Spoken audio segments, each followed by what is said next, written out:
ಉಮ್ಮೀದ್ಪುರದ ಊರಿನ ಕಥೆ ಈಗ ಮಡಿಕೆಬಾಯಿನಿಂದ.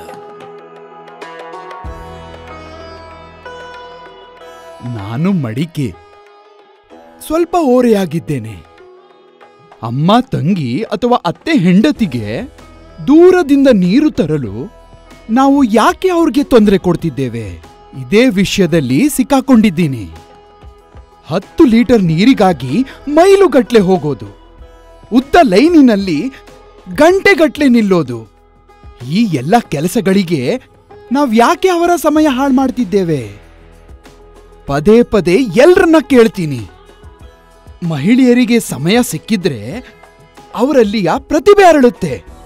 ಪ್ರತಿ ಮನೆಯಲ್ಲಿ ಇಬ್ರು ದುಡಿದ್ರೆ ಮಕ್ಕಳು ಚೆನ್ನಾಗೋದಿ ದೊಡ್ಡ ಸಾಧನೆ ಮಾಡ್ತಾರೆ. ತುಂಬಾನೇ ಕಷ್ಟಪಟ್ಟು ಎಲ್ಲ ಕೆಲಸವನ್ನ ಚೆನ್ನಾಗಿ ನಿಭಾಯಿಸ್ತಾರೆ. ಹಲವಾರು ಕೆಲಸಗಳನ್ನ ಒಟ್ಟಾಗಿ ನಿರಂತರವಾಗಿ ನಿಭಾಯಿಸ್ತಾರೆ. ಒಳ್ಳೇದು ಕೆಟ್ಟದ್ರ ಬಗ್ಗೆ ಇವರಿಗಿದೆ ಜ್ಞಾನ. ನಮ್ಗ್ಯಾಕೆ ಅವರ ಪ್ರತಿಭೆ ಕಾಣಿಸ್ತಿಲ್ಲ? ಎಲ್ಲಾ ಕಲೆ ಇವರಲ್ಲಿದೆ. ಅವಕಾಶ ಕೊಡಿ. ಹಾರುತ್ತಾ ಮುಟ್ಟುತ್ತಾರೆ ಆಕಾಶವನ್ನು. ರೆಕ್ಕೆಗಳಿಗೆ ಗಾಳಿನಾದ್ರೂ ಕೊಡಿ.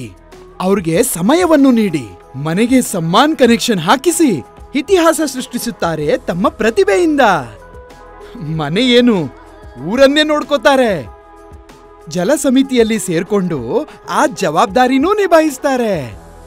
ನಲ್ಲಿ ಎಲ್ಲಿಗೆ ಹಾಕ್ಸೋದು, ಶುದ್ಧ ಜಲದ ಬಿಲ್ ಎಲ್ರೂ ಯಾಕೆ ಕಟ್ಟಬೇಕು?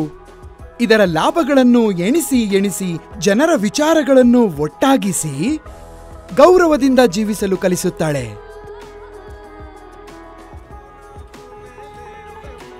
ಬನ್ನಿ ಹಾಗಾದರೆ ಇಂದಿನಿಂದ ಈ ಊರಿನ ಮಹಿಳೆಯರನ್ನು ನಮ್ಮೊಂದಿಗೆ ಸೇರಿಸಿಕೊಳ್ಳೋಣ.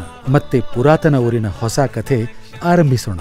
ಹೆಚ್ಚಿನ ಮಾಹಿತಿಗಾಗಿ ನಿಮ್ಮ ಹತ್ತಿರದ ಜಲ ಸಮಿತಿ ಸದಸ್ಯರನ್ನು ಭೇಟಿ ಮಾಡಿ.